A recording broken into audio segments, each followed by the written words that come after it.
नमस्कार, आप देख रहे हैं SY लाइव न्यूज।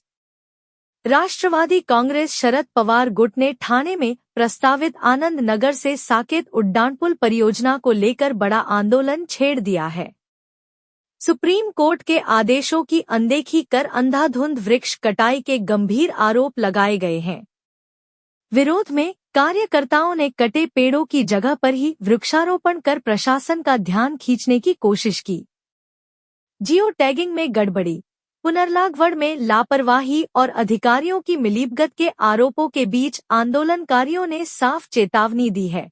अगर जिम्मेदारों पर कार्रवाई नहीं हुई तो आंदोलन और उग्र होगा। ठाणे से यूसुफ पुरी की रिपोर्ट।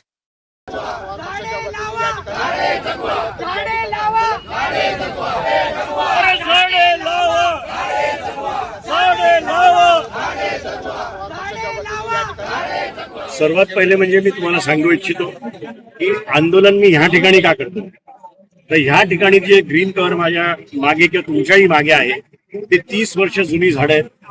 ही झाडं जेव्हा हा सर्व्हिस रोड बनला, चंद्रशेखर साहेबांनी त्यावेळेस बनवला, तेव्हा मी इथे नगरसेवक होतो आणि माझ्या हाताने मी ही झाडं लावलेली आहेत।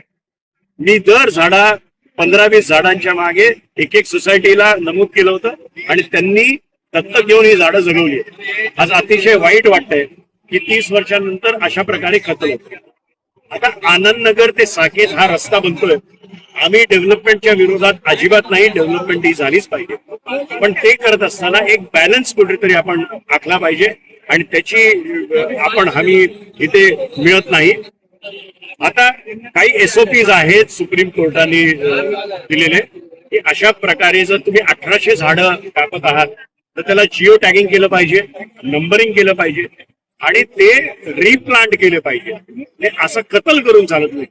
आपण ज्या ठिकाणी उभे आहोत तिकडे मुळाच्या वरतून ते कापण्यात आलेले आहेत आणि वरतून माती टाकण्यात आलेली आहे आणि अशा प्रकारची त्यांना वर्क ऑर्डर आता 177 झाडांची ऑलरेडी 300 त्यांनी कापून मोकळे झालेले आहेत। असं सहन केलं जाणार नाही। राष्ट्रवादी काँग्रेस रस्त्यावर उतरेल आणि आंदोलन करेल। तसंच आमचे 12 नगरसेवक महानगरपालिकेमध्ये आहेत। आज आंदोलनातही 2 नगरसेविका आमच्या उपस्थित आहेत। तर यांच्या माध्यमातून येणाऱ्या महासभेमध्ये लक्षवेधी सूचना याच्याबद्दल टाकली जाईल। आज ग्लोबल वॉर्मिंग बद्दल आपण नुसतं ऐकतो, पण त्याचा अनुभव आपल्याला या ठाणे शहरात मिळतोय। आज 12 फेब्रुवारी आहे आणि 35 डिग्री आज इथे टेम्परेचर आहे।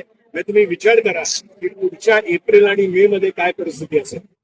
ह्या आठवड्यात AQI इंडेक्स आपला 300च्या पलीकडे होता, म्हणजे येणाऱ्या 10-15 वर्षामध्ये आपण दिल्लीच्या दिशेने जातोय असं मला वाटायला लागलं।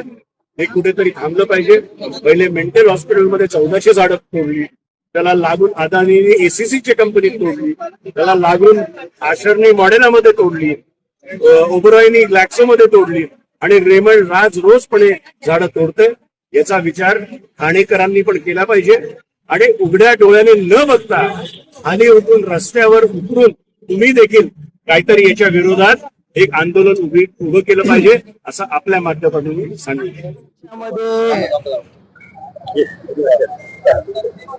याच्यामध्ये बेसिकली बघायला गेलं तर जयकुमार कंपनीचं हे जे टेंडर आहे 1847 कोटीचं आहे, ज्याच्यामध्ये 1788 झाडं कापण्यात येणार आहेत। जे स्वामी समर्थ एंटरप्राइजेसला एक कॉन्ट्रॅक्ट मिळालेलं आहे त्याच्यामध्ये 177 झाडं ही वर्क ऑर्डर मध्ये त्यांना रिवाइव्ह करायला सांगितलेत, म्हणजे रिप्लांटेशन आहे कोळचेतला जिओ टॅगिंग आणि नंबरिंग करून। पण आतापर्यंत 300च्या वर झाडं कापली गेल्यात। रात्री 2 आणि 3 वाजता हे लोक जी झाडं कापतायत ह्याचा व्हिडिओ मी तुम्हाला शो करू इच्छितो। जर ह्यांना टेंडर मिळालेलं आहे मग हे रात्री करायची यांना गरजच काय?